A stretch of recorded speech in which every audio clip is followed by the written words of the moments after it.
ഗസയോളം തന്നെ ഈ സമയം ലോകം സങ്കടപ്പെടുകയും വേവലാതിപ്പെടുകയും ചെയ്യുന്നത് സുഡാനെക്കുറിച്ച് ഓർത്താണ്. കാരണം അല്ലെങ്കിൽ തന്നെ അതിദരിദ്രരായ മനുഷ്യർ അധിവസിക്കുന്ന ഒരു ആഫ്രിക്കൻ രാജ്യം ഇപ്പോൾ കഴിഞ്ഞ കുറേ മാസങ്ങളായി അവിടെ ആഭ്യന്തര സംഘർഷം നടക്കുകയാണ്. അതായത് സൈന്യവും ഒരു അർദ്ധ സൈനിക വിഭാഗവും തമ്മിലുള്ള ഏറ്റുമുട്ടലിൽ ഇപ്പോൾ ആയിരക്കണക്കിന് ആളുകൾ, നിരാലംബരായ നിസ്സഹായരായ മനുഷ്യർ അവിടെ മരിച്ചു വീണു. ഒപ്പം ഏറ്റവും വലിയ പ്രശ്നം ഈ ആഭ്യന്തര സംഘർഷത്തെ തുറന്ന് കൊടും പട്ടിണി ആ രാജ്യത്തുണ്ടായിരിക്കുന്നു എന്നുള്ളതാണ്. 10 ലക്ഷത്തിലധികം മില്യൺ കണക്കിന് ആളുകൾ ഭവനരഹിതരാകുന്ന ഒരു സാഹചര്യം, കുഞ്ഞുങ്ങൾ പട്ടിണി കിടന്ന് മരിക്കുന്നു, പോഷകാഹാരമില്ല. അങ്ങനെ ലോകത്ത് ഇന്ന് ഏറ്റവും വലിയ ദുരിതം അനുഭവിക്കുന്ന ഒരു ജനതയായി, രാജ്യമായി സുഡാൻ മാറുമ്പോൾ ഗസയിൽ പോലെയുള്ള ഇടപെടലുകളോ രാഷ്ട്രീയമായ നീക്കങ്ങളോ ഒന്നും, അത് പുറത്തു നിന്നുള്ള ഒരു ഇടപെടലുകളൊന്നും ഈ സുഡാൻ്റെ കാര്യത്തിൽ നടക്കുന്നില്ല എന്നുള്ളതും കൂടിയുണ്ട്. ഇപ്പോൾ ജിദ്ദയിൽ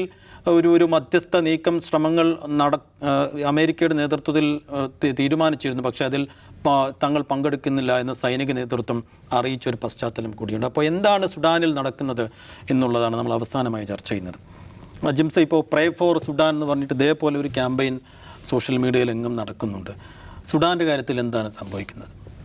സുഡാൻ്റെ കാലത്ത് സംഭവിക്കാന്ന് പറഞ്ഞിട്ട് കുറേ വർഷങ്ങളായി. നമ്മളാരും അത് അത്ര ശ്രദ്ധിക്കാറില്ല. ഇപ്പോൾ ഗസയിൽ എത്ര 25 ലക്ഷം മനുഷ്യരുണ്ടെന്ന് വിചാരിക്കാം. അവിടെ ഉള്ളത് 4-4.5 കോടി മനുഷ്യരാണ്. ഏതാണ്ട് ഈ പറയുന്ന സുഡാനിൽ ഫലസ്തീൻ സംഘർഷം ഉള്ളതുപോലെ തന്നെ അവിടെ ഒരു 50-60 വർഷമായിട്ട് സംഘർഷങ്ങളുടെ ഒരു തുടർച്ചയാണത്. ആ സംഘർഷങ്ങളിൽ ഏറ്റവും എന്താ പറയുക, ബ്ലഡ്ലി സംഘർഷം എന്ന് പറയുന്നത് കഴിഞ്ഞൊരു 10-20 വർഷമായിട്ടാണ് നടക്കുന്നതാണ്. സുഡാൻ എന്ന് പറയുന്ന രാജ്യം നമുക്കറിയാം ഈ സബ് സഹാറൻ ഏരിയയിലുള്ളതാണ്. ആഫ്രിക്കയിലെ ഏരിയ സബ് ഏരിയയിൽ സഹാറ മരുഭൂമിയുടെ ഭാഗമാണ്. അതിൻ്റെ ബഹുഭൂരിഭാഗം പ്രദേശവും ഡെസേർട്ടാണ്. വളരെ കുറച്ച് സ്ഥലത്തെ കൃഷി ചെയ്യാൻ പറ്റുന്ന സ്ഥലങ്ങളുള്ളൂ. പിന്നെ ഇതൊരു എണ്ണസമ്പന്ന രാജ്യം കൂടിയാണ്, എണ്ണ ഉണ്ടാകുന്ന സ്ഥലമാണ്. അവിടെ ഒരിക്കലും അത് നമ്മൾ മുമ്പ് പറഞ്ഞ പോലെ ബ്രിട്ടൻ്റെ കോളനിയായിരുന്നു. ബ്രിട്ടൻ ഈജിപ്റ്റ് വഴിയാണ് അവിടെ ഭരിച്ചുകൊണ്ടിരുന്നത്. ബ്രിട്ടനും ഈജിപ്റ്റും ചേർന്നാണ് അത് ഭരിച്ചുകൊണ്ടിരുന്ന സ്ഥലമാണ്. അവർക്ക് സ്വാതന്ത്ര്യം ലഭിച്ചു. ദീർഘനാളത്തെ സ്വാതന്ത്ര്യ സമരത്തിന് സ്വാതന്ത്ര്യം ലഭിച്ചു. എല്ലാ ബ്രിട്ടീഷ് കോളനികളിൽ എന്ന പോലെ അവിടെയും പ്രശ്നങ്ങൾ ഉടലെടുത്തു. അതൊരു ഡെമോക്രസി ആയിട്ട് വളർന്നില്ല. പകരം നിരന്തരം പട്ടാള അട്ടിമറികളിലൂടെ പട്ടാള ഭരണാധികാരികളാണ് അത് ഭരിച്ചുകൊണ്ടിരുന്നത്. ആ രാജ്യത്തിൻ്റെ ചരിത്രത്തിൽ ഏറ്റവും കൂടുതൽ കാലം ഭരിച്ച ആൾ ഉമർ അൽ ബഷീർ എന്ന് പറയുന്ന ആളാണ്. 1989 മുതൽ 2019 വരെ 30 വർഷമാണ് അദ്ദേഹം ഭരിച്ചത്. അപ്പോൾ അദ്ദേഹം ഒരു പട്ടാള ഏകാധിപതിയായിരുന്നു. അപ്പോൾ അതിനു മുമ്പുള്ളൊരു കാര്യം എന്ന് വെച്ചാൽ അവിടെ ഒരു സംഘർഷം ഉണ്ടാകുമ്പോൾ അത് പരിഹരിക്കാൻ ഒരു അന്താരാഷ്ട്ര തലത്തിൽ ശ്രമങ്ങളുണ്ടായിരുന്നു. ഒരു പട്ടാള അട്ടിമറി ഉണ്ടാവുക, അവിടെ ഗോത്രീയ കലാപങ്ങൾ ഉണ്ടാവുക, അപ്പോൾ എന്തെങ്കിലും തരത്തിലുള്ള ശ്രമം ഉണ്ടാകുന്നു. ഒരു ഏറ്റവും നല്ല ഉദാഹരണമാണ് ഇന്ന് ലോകത്തെ ഏറ്റവും പുതിയ രാജ്യം എന്ന് പറയുന്നത് ദക്ഷിണ സുഡാനാണ്, തെക്കൻ സുഡാൻ. അപ്പോൾ ഈ തെക്കൻ സുഡാനും ഇതിൻ്റെ നോർത്തേൺ പാർട്ടും തമ്മിൽ, അതായത് സുഡാൻ സർക്കാരും ഇതിൻ്റെ തെക്കൻ സുഡാനിലെ വിഘടനവാദികളും തമ്മിൽ വർഷങ്ങളോളം ഒരു സിവിൽ വാർ രൂപപ്പെട്ടിരുന്നു. അപ്പോൾ അത് പരിഹരിക്കാൻ വേണ്ടി അന്താരാഷ്ട്ര സമൂഹം ഇടപെട്ടു. ആ പരിഹാരത്തിൻ്റെ ഭാഗമായിട്ടാണ് ദക്ഷിണ സുഡാൻ എന്ന് പറയുന്ന മറ്റൊരു രാജ്യം ഉണ്ടായത്. 2011 അങ്ങനെ ഒരു രാജ്യം ഉണ്ടാകുന്നത്.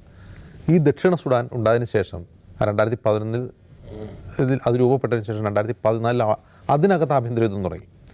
ആ ആഭ്യന്തര യുദ്ധം അവസാനിച്ചത് 2020 6 വർഷത്തിന് ശേഷം. ആ ആഭ്യന്തര യുദ്ധം അവസാനിക്കുന്നത് തന്നെ അതും ഒരു എണ്ണ സമ്പന്നമായ മേഖലയാണ്. സുഡാൻ്റെ ഏറ്റവും പ്രധാനപ്പെട്ട എണ്ണ റിസർവുള്ള സ്ഥലമാണ് ദക്ഷിണ സുഡാൻ. അത് അവസാനിക്കുന്നത് 2020 അവസാനിക്കുന്നത്. അത് ഈ പരസ്പരം പോരടിച്ചുകൊണ്ടിരുന്ന 2 ടീമുകളും ചേർന്ന് ഒരു യൂണിറ്റി ഗവൺമെൻറ് ഉണ്ടാക്കി, ഒരു ഐക്യ സർക്കാർ ഉണ്ടാക്കിയിട്ടാണ് ആ പ്രശ്നം അവിടെ പരിഹരിക്കുന്നത്. അത് അന്താരാഷ്ട്ര ഇടപെടൽ നിർണായകമാണ്. ആ അന്താരാഷ്ട്ര ഇടപെടൽ ഉണ്ടാകുന്നത് എന്തുകൊണ്ടാണ്? അവിടെ എണ്ണയുണ്ട് എന്നുള്ളതുകൊണ്ടാണ്. അപ്പോൾ എണ്ണ സമ്പന്നമായ സുഡാൻ്റെ ദക്ഷിണ ഭാഗം മറ്റൊരു രാജ്യമായി മാറി. ഇനിയുള്ളത് അവിടെ ഒന്നുമില്ല. അവിടെ എണ്ണയുണ്ടെങ്കിലും ഇത്രയധികം റിസർവ് അവിടെ ഇല്ല നോർത്തേൺ പാർട്ടിൽ. അവിടെ ഈ ഉമർ അൽ ബഷീറിനെതിരെ ജനകീയമായൊരു പ്രൊട്ടസ്റ്റ് ഉയർന്നു വന്നു 2023 തുടക്കത്തിൽ. ആ പ്രൊട്ടസ്റ്റിനെ തുടർന്ന് 2021 ഏപ്രിലൊക്കെ ആകുമ്പോഴേക്കും 2019 ആ പ്രൊട്ടസ്റ്റ് വരുമ്പോൾ പിന്നീട് അവിടെ ഒരു രക്തരഹിത അട്ടിമറി ഉണ്ടാകുന്നു. ഉമർ അൽ ബഷീറിനെ അറസ്റ്റ് ചെയ്ത് ജയിലിലടയ്ക്കുന്നു. അവിടെ ഒരു ട്രാൻസിഷൻ പ്രോസസ്സ് നടക്കാൻ പോവുകയാണ്. അവിടെയാണ് ശ്രദ്ധിക്കേണ്ടത്. അപ്പോൾ ഈ ഒരു രാജ്യത്ത് ദീർഘനാളൊരു പട്ടാള ഭരണം നിലനിൽക്കുകയാണ്. അവിടെ ഒരു ജനങ്ങളുടെ സമരത്തെ തുടർന്ന് അവിടെ ഒരു ട്രാൻസിഷൻ വരാൻ പോകുമ്പോൾ സ്വാഭാവികമായിട്ട് അവിടെ ആദ്യം ചെയ്യേണ്ടതെന്നാണ്, ഒന്ന് ജനങ്ങൾക്ക് സുരക്ഷ ഉറപ്പാക്കുക, മിലീഷ്യകളെ കൊണ്ട് ആയുധം താഴ്വപ്പിക്കുക. മറ്റൊന്നെന്താണ്, അവിടുത്തെ ഒരു എക്കണോമിക് സ്റ്റാറ്റസ് നന്നാക്കുക. പക്ഷെ അവിടെ നടന്നതൊന്നുമല്ല.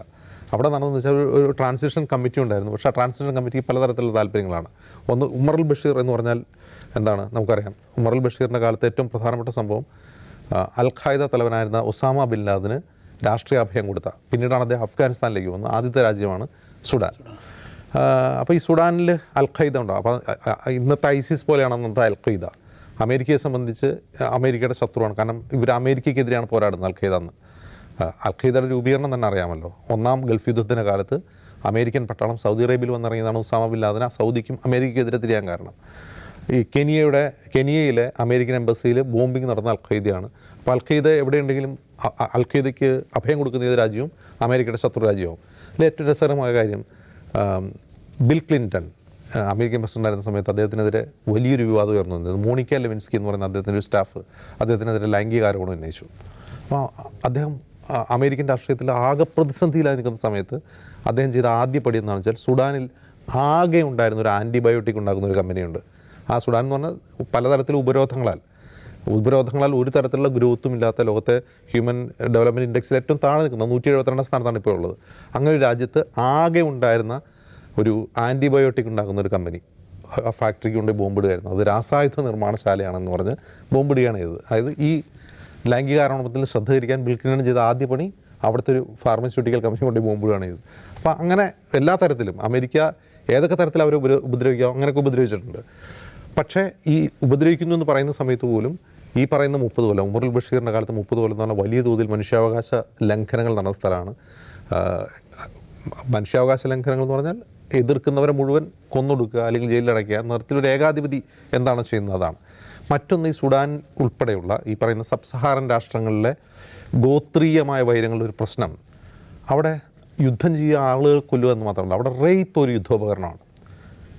ഒരു യുദ്ധരംഗത്ത് ഏറ്റവും കൂടുതൽ റേപ്പ് നടക്കുന്ന ഇത്തരം രാജ്യങ്ങളാണ്. ഇപ്പോൾ ഈ സുഡാൻ, സൗത്ത് സുഡാൻ യുദ്ധത്തിലാവട്ടെ, സുഡാനിലെ തന്നെ ആഭ്യന്തര യുദ്ധങ്ങളിലാവട്ടെ, അതിന് കോങ്കോയിലാവട്ടെ, റുവാണ്ടയിലാവട്ടെ, എവിടെയാണെങ്കിലും ഈ ആഫ്രിക്കൻ രാജ്യങ്ങളിൽ റേപ്പ് ഒരു യുദ്ധോപകരണമായി മാറുന്നുള്ളതാണ്. സ്ത്രീകളാണ് അവിടെ ഏറ്റവും കൂടുതൽ യുദ്ധത്തിൻ്റെ കെടുതികൾ അനുഭവിക്കുക, സ്ത്രീകളും കുട്ടികളുമാണ്. മറ്റൊരു പ്രധാനപ്പെട്ട കാര്യം, ഈ സുഡാൻ ഉപരോധം മൂലം ഇവിടെ നടക്കുന്ന ഈ ആഭ്യന്തര യുദ്ധങ്ങളിൽ മൂലം അവിടെ പട്ടിണിയാണ്. ആളുകൾ പട്ടിണി കിടക്കുകയാണ്. അവർക്ക് വേറൊരു നിവൃത്തിയാണ്. കാരണം പുറത്തുനിന്നൊന്നും ഒരു എയ്ഡും വരുന്നില്ല. ലോകരാജ്യങ്ങളൊന്നും ഇത് ശ്രദ്ധിക്കുന്നേ ഇല്ല. അപ്പോൾ നമുക്ക് ഗസയുടെ വിഷയം തന്നെ അറിയാം. ഗസയിൽ ലോകം മുഴുവൻ ഇത്രയധികം ആളുകൾ തെരുവിലിറങ്ങുകയും സോഷ്യൽ മീഡിയ ക്യാമ്പയിൻ ചെയ്തിട്ട് ലോകരാജ്യങ്ങൾക്ക്, അതായത് തീരുമാനങ്ങൾ എടുത്ത് നടപ്പാക്കാൻ കഴിവുള്ള ലോകരാജ്യങ്ങൾക്ക് വല്ല കുലുക്കമുണ്ടോ? ഇല്ല. പിന്നെ എവിടെയോ കിടക്കുന്ന സുഡാൻ, അവർക്കാണെങ്കിൽ എണ്ണയുമില്ല, ഒന്നുമില്ല. ഇപ്പോൾ മറ്റേതെങ്കിലും ആഫ്രിക്കൻ രാജ്യങ്ങളാണെങ്കിൽ അവിടെ സ്വർണ്ണമോ ഡയമണ്ടോ അല്ലെങ്കിൽ കൊബാൾട്ടോ അല്ലെങ്കിൽ നിക്കലോ ഇതൊക്കെ ഉണ്ടാകും, ലിഥിയമൊക്കെ ഉണ്ടാകും. അതൊക്കെ ഈ പറയുന്ന യൂറോപ്യൻ രാജ്യങ്ങൾക്ക് ആവശ്യമാണ്. ഇനിയിപ്പോൾ ഇവരുടെ കുറച്ച് എണ്ണ കിട്ടിയിട്ട് ജീവിക്കേണ്ട ഗതിയൊന്നും ആർക്കും ഇല്ല എന്നുള്ളതുകൊണ്ട് ഇത് പരിഹരിക്കണമെന്ന് ആർക്കും ഒരു താല്പര്യമില്ല. അവിടെ ഒരു സ്റ്റേബിൾ സർക്കാർ ഉണ്ടാവണമെന്ന് ഒരു ലോകരാജ്യങ്ങളും ആഗ്രഹിക്കുന്നില്ല. ഒരു കാര്യം. രണ്ടാമത്തെ കാര്യം, സുഡാനിൽ ഇപ്പോൾ നടക്കുന്ന കോൺഫ്ലിക്റ്റിൽ GCCയിലെ ചില രാജ്യങ്ങളുടെ താല്പര്യങ്ങൾ കൂടിയുണ്ട്. അതുകൂടി നമ്മൾ കാണണം.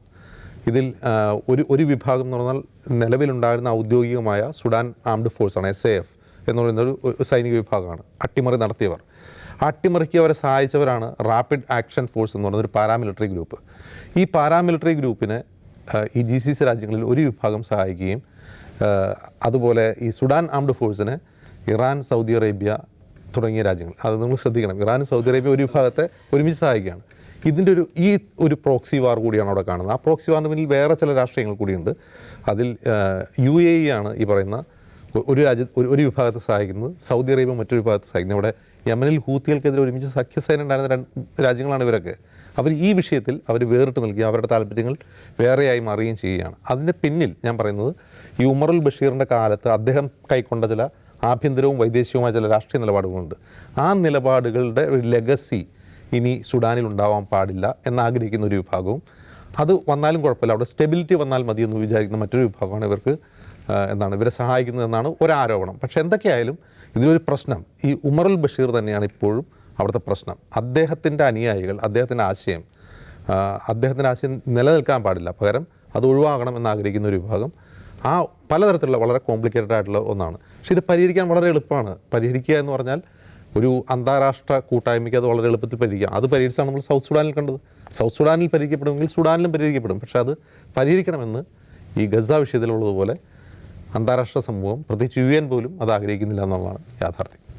പക്ഷെ അത് ഒരു അന്താരാഷ്ട്ര ഇടപെടലും ഉണ്ടാവുന്നില്ല. ഗസയിലേത് പിന്നെ UN നോക്കുകുത്തിയാവുന്നു. എന്താണ് സുഡാനികളുടെ ഒരു വിധി? അല്ല, അജിംസ് പറഞ്ഞ പോലെ ഒരു ആഭ്യന്തര യുദ്ധമാണ്. പുറമേ നിന്നുള്ള ആരെങ്കിലും വന്ന് ഉണ്ടാക്കുന്ന, പ്രത്യക്ഷത്തിൽ പുറമേ നിന്ന് ആരെങ്കിലും വന്ന് ബോംബിംഗ് നടത്തുകയോ ആളുകളെ കൊല്ലുകയോ ഏർപ്പാടല്ല. ലോകത്ത് പലയിടങ്ങളിലായി പല രാജ്യങ്ങളിലായി ആഭ്യന്തരമായ പലതരത്തിലുള്ള സംഘർഷങ്ങൾ പല ആഴത്തിലും പരപ്പിലും നടക്കുന്നു. സുഡാനിൽ അത് കുറച്ച് കൂടുതലും അതിൻ്റെ പാരമ്യത്തിലുമാണ്. അപ്പോൾ അതിനകത്ത് അതിൻ്റെ സ്റ്റേക്ക് ഹോൾഡേഴ്സ് എന്ന് പറഞ്ഞാൽ അതിനകത്ത് തന്നെയുള്ള ആളുകളാണ്. നേരത്തെ അജിംസ് പറഞ്ഞാൽ അവിടുത്തെ ആർമിയും ഒപ്പം അവിടുത്തെ പാരാമിലിറ്ററി ഫോഴ്സും തമ്മിലുള്ള യുദ്ധമാണ്. എന്ന് വെച്ചാൽ 2023 വരുമ്പോൾ ഞങ്ങളൊരു സുസ്ഥിര സർക്കാർ ഉണ്ടാക്കുമെന്ന് വാഗ്ദത്തം ചെയ്തുകൊണ്ടാണ് അവർ താൽക്കാലിക സെറ്റപ്പ് ഉണ്ടാക്കുന്നത്. 21 ആയപ്പോൾ തന്നെ അവർ സൈന്യം അധികാരം പിടിച്ചു, ഞങ്ങളാണ് ഭരിക്കാൻ പോകുന്നത് പറയാണ്. അപ്പോൾ ഈ രണ്ട് ഫോഴ്സസും തമ്മിൽ ലയിക്കുക എന്നൊരു ധാരണ ഉണ്ടാക്കുന്നു. ആർമി പറയുന്നു, ഈ പാരാമിലിറ്ററി ഫോഴ്സ്, ആർമിയിലുള്ളത് 3 ലക്ഷം പേരാണ്. ആർമി മീൻസ് പട്ടാളത്തിലുള്ളത് 3 ലക്ഷം അംഗങ്ങളുള്ള ഒരു സൈനിക സംഘമാണ് പട്ടാളം. മറ്റേത് 1 ലക്ഷം പേരുള്ള സൈന്യത്തോളം തന്നെ കേപ്പബിലിറ്റിയുള്ള ആളെണ്ണം കുറവെന്നുള്ളേ ഉള്ളൂ അവരുമാണ്. രണ്ടിനെയും നയിക്കുന്നത് 2 ലീഡേഴ്സാണ്.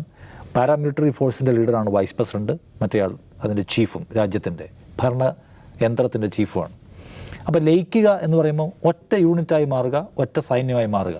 ഒറ്റ യൂണിറ്റായി മാറുമ്പോൾ ആരതിൻ്റെ തലപ്പത്തേക്ക് വരുമെന്ന ചോദ്യത്തിലാണ് ഇതിൻ്റെ സംഘർഷത്തിൻ്റെ അതിൻ്റെ ഒരു ഇമ്മീഡിയറ്റ് ആയിട്ടുള്ള ഒരു സംഘർഷം തുടങ്ങുന്നത് എവിടെയാണെന്ന് ചോദിച്ചാൽ, ഒറ്റ യൂണിറ്റായി മാറുന്ന സൈന്യം ആരാണ് അതിനെ നയിക്കുക, ആരാണ് രാജ്യത്ത് നയിക്കുക എന്ന ക്വസ്റ്റ്യനാണ്.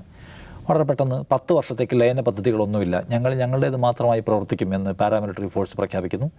2 വർഷത്തിനകം ലയനം പൂർത്തിയാക്കിയിട്ട് ഒറ്റ മിലിറ്ററി യൂണിറ്റ് ആകുമെന്ന് സൈന്യം പ്രഖ്യാപിക്കുന്നു. ആ സംഘർഷം വളരെ പെട്ടെന്ന് പൊട്ടിപ്പുറപ്പെടുന്നു, ഓപ്പൺ ഫയറിംഗിലേക്ക് പോകുന്നു. രാജ്യം ഒട്ടുക്ക് അത് വലിയ കലാപം സമാനമായ സാഹചര്യം ഉണ്ടാകുന്നു. സാധാരണക്കാരായ മനുഷ്യർ അതിൻ്റെ ഇരകളാവുന്നു. അതാണ് നമ്മളവിടുന്ന് കാണുന്ന കാര്യം.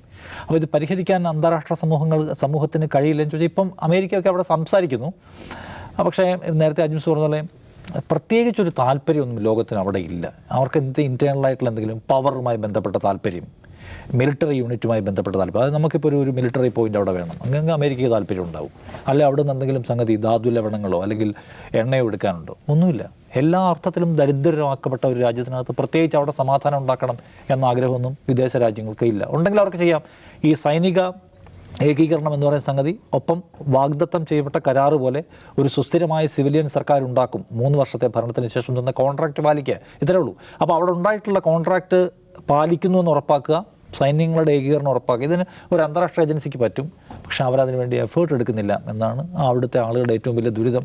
നേരത്തെ പറഞ്ഞാൽ 5-6 കോടി മനുഷ്യർ മാത്രമുള്ള സ്ഥലത്ത് വേണ്ട 50 ലക്ഷം മനുഷ്യരും, മനുഷ്യർ 50% ഓഫ് ആളുകൾ ഉള്ള പോപ്പുലേഷൻ്റെ 50% ഓഫ് ആളുകൾക്ക് പ്രോപ്പറായി ഫുഡില്ല, വെള്ളമില്ല, പോഷകാഹാരമില്ല, പട്ടിണിയാണ്, രൂപയ്ക്ക് മൂല്യമില്ല. എല്ലാ അർത്ഥത്തിലും ആ രാജ്യം തകർക്കപ്പെട്ടു. അപ്പോൾ നേരത്തെ പറഞ്ഞ ഉമർ അൽ ബാഷിർ ഇപ്പോൾ 30 വർഷം ഭരിച്ചു. ആ 30 വർഷത്തെ ഭരണം കൊണ്ട് എന്താണ് ആ രാജ്യത്തിന് കിട്ടിയതെന്ന് ചോദിച്ചാൽ, അതിൻ്റെ സാമ്പത്തിക മേഖല സമ്പൂർണ്ണമായും തകർന്നു, അതിൻ്റെ ആരോഗ്യ മേഖല സമ്പൂർണ്ണമായും തകർന്നു, അതിൻ്റെ എല്ലാ തരത്തിലുള്ള സ്റ്റെബിലിറ്റിയും തകർന്ന ഒരു രാജ്യമായിട്ട് മാറി. അപ്പോൾ ഏകാധിപതികളായ ഭരണാധികാരികളുടെ തുടർച്ചയായ ഭരണകാലം ലോകത്തിന് എന്താണ് സംഭാവന ചെയ്തിട്ടുള്ളതെന്ന് ചോദിച്ചാൽ, ഒരു രാജ്യത്തും അത്തരം ഏകാധിപതികൾ എന്താ പറയുന്നത്, സ്വാസ്ഥ്യം എന്ന് പറയുന്ന സംഗതി കൊണ്ടുവന്നിട്ടില്ല, ഡെവലപ്മെൻറ്റ് കൊണ്ടുവന്നിട്ടില്ല. ഒരു ഘട്ടം കഴിയുമ്പോൾ പിന്നെ അവർക്ക് അവരുടെ ഭരണം നിലനിർത്തുക, ആ ഭരണം എങ്ങനെ തുടരുക എന്നതിനെക്കുറിച്ച് മാത്രമാണ് അവർ ആലോചിക്കുക. അപ്പോൾ ദീർഘകാലം മുന്നോട്ട് പോകുന്ന ഏകാധിപത്യ രൂപമുള്ള ഭരണാധികാരികൾ അവരിരുന്നാലും സൈന്യം ഉണ്ടെങ്കിലും, സൈന്യം നാട് ഭരിച്ച ഏതെങ്കിലും ഒരു രാജ്യം ഗതി പിടിച്ചതായിട്ട് നന്നായിട്ട് സമാധാനമുള്ളതായിട്ട് അല്ലെങ്കിൽ മനുഷ്യാവകാശമുള്ളതായിട്ട് നമ്മൾ കാണുന്നുണ്ട്. ഈ പാരാമിലിറ്ററി ഫോഴ്സിനെ കുറിച്ച് പറയുന്നത് അവരുടെ ഫോം ചെയ്യുമെന്ന ഘട്ടത്തിൽ തന്നെ സാധാരണക്കാർ, അതായത് സൈന്യത്തിൻ്റെ അട്രോസിറ്റീസിനെതിരെ പ്രതികരിക്കാൻ തെരുവിലിറങ്ങിയ 110 വരെ ഒറ്റയടിക്ക് വെടിവെച്ച് കൊന്നത് തുടങ്ങിയ ഒരു സംവിധാനമാണ് ഈ പാരാമിലിറ്ററി ഫോഴ്സ്. സൈന്യം ചെയ്യുന്ന എന്താ പറയുന്നത് മനുഷ്യാവകാശ ലംഘനങ്ങൾ എന്ന് പറയുന്നത് വേറെ തന്നെ. അപ്പോൾ ഇത് പട്ടാളം എവിടെയെങ്കിലും ഭരിക്കാൻ തീരുമാനിച്ചാൽ, പട്ടാളത്തിന് ഭരണം നമ്മൾ കണ്ടതല്ലേ, നമ്മൾ തൊട്ടടുത്തുള്ള പാകിസ്ഥാൻ കാണുന്നുണ്ട്. പട്ടാള ഭരണം മാറി വന്ന് സ്റ്റെബിലിറ്റി എന്ന് പറയുന്ന സംഗതി ഉണ്ടാവില്ല, മനുഷ്യർക്ക് സമാധാനം ഉണ്ടാവില്ല, ഒരു നിലയ്ക്കുള്ള ഡെവലപ്മെൻറ്റ് ഉണ്ടാവില്ല, സുസ്ഥിരത ഉണ്ടാവില്ല. അപ്പോൾ ദീർഘകാലത്തെ ഏകാധിപത്യങ്ങൾ അല്ലെങ്കിൽ പട്ടാള ഭരണങ്ങൾ എങ്ങനെയാണ് ഒരു നാടിനെ നശിപ്പിക്കുക, പ്രത്യേകിച്ച് ഇത്രയും ഒരു പിന്നോക്കാവസ്ഥയിലുള്ള നാടിനെ അന്ത്യത്തിലേക്ക് കൊണ്ടുപോകാന്നുള്ളതിൻ്റെ ഏറ്റവും വലിയ ഉദാഹരണമാണ് സുഡാനിൽ നിന്ന് കാണുന്നത്. ലോക ഇടപെട്ടല്ലാതെ ഇനി ഒരു നിലയ്ക്കും അവർക്ക് തിരിച്ചു വരാൻ കഴിയില്ല. കാരണം അത്രയും വലിയ പട്ടിണിയുണ്ട്. ആ പട്ടിണിയെ പരിഹരിക്കുന്നതിന് ലോകത്തിൻ്റെ മുഴുവൻ സഹായം ഇതിനു മുമ്പ് ചെയ്തിട്ടുണ്ടെങ്കിലും ആ തരത്തിലുള്ള വലിയൊരു സഹായം അവർക്ക് കിട്ടാതെ അവർക്ക് തിരിച്ചു വരാൻ പറ്റില്ല, അവർക്ക് സ്റ്റേബിളാവാൻ പറ്റില്ല. അതുകൊണ്ട് ഗസയെ എന്തുമാത്രം സീരിയസ് ആയിട്ട് ലോകം കാണുന്നു, അത്രത്തോളമോ അതിനപ്പുറമോ സീരിയസ് ആയിട്ട് കാണുന്ന തരത്തിലുള്ള വലിയ ക്രൈസിസ് അവിടെ ഉണ്ട് എന്നതാണ് കാണേണ്ട കാര്യം. അപ്പോൾ ഗസയുടെ വിഷയത്തിൽ പ്രത്യേകിച്ച് പ്രയോജനമൊന്നും ഇല്ലെങ്കിൽ കൂടിയും നമ്മൾ സംസാരിക്കുന്നുണ്ട്, അകലെ നിന്നെങ്കിലും ഐക്യപ്പെടുന്നുണ്ട്, അങ്ങനെ ചർച്ച ചെയ്യുന്നൊക്കെ ഉണ്ട്. പക്ഷേ സുഡാൻ്റെ കാര്യത്തിൽ ഈ അന്താരാഷ്ട്ര തലത്തിലോ ആഗോള തലത്തിലുള്ള ഒരു ചർച്ചയോ സംസാരമോ ഒരു സമ്മർദ്ദമോ ഒന്നും ഉണ്ടാകുന്നില്ല എന്നുള്ളതാണ്. എന്തായാലും അങ്ങനെയുള്ള ഒരു ക്യാമ്പയിൻ സുഡാൻ്റെ കാര്യത്തിലും ഉണ്ടാവണം, അവിടെ മാറ്റമുണ്ടാകണം എന്ന് പ്രാർത്ഥിച്ചുകൊണ്ട് നമ്മൾ ഈ ഇന്നത്തെ ഔട്ട് ഓഫ് ഫോക്കസ് പോകുന്നു. നാളെ വീണ്ടും ഇരിക്കാം. നമസ്കാരം.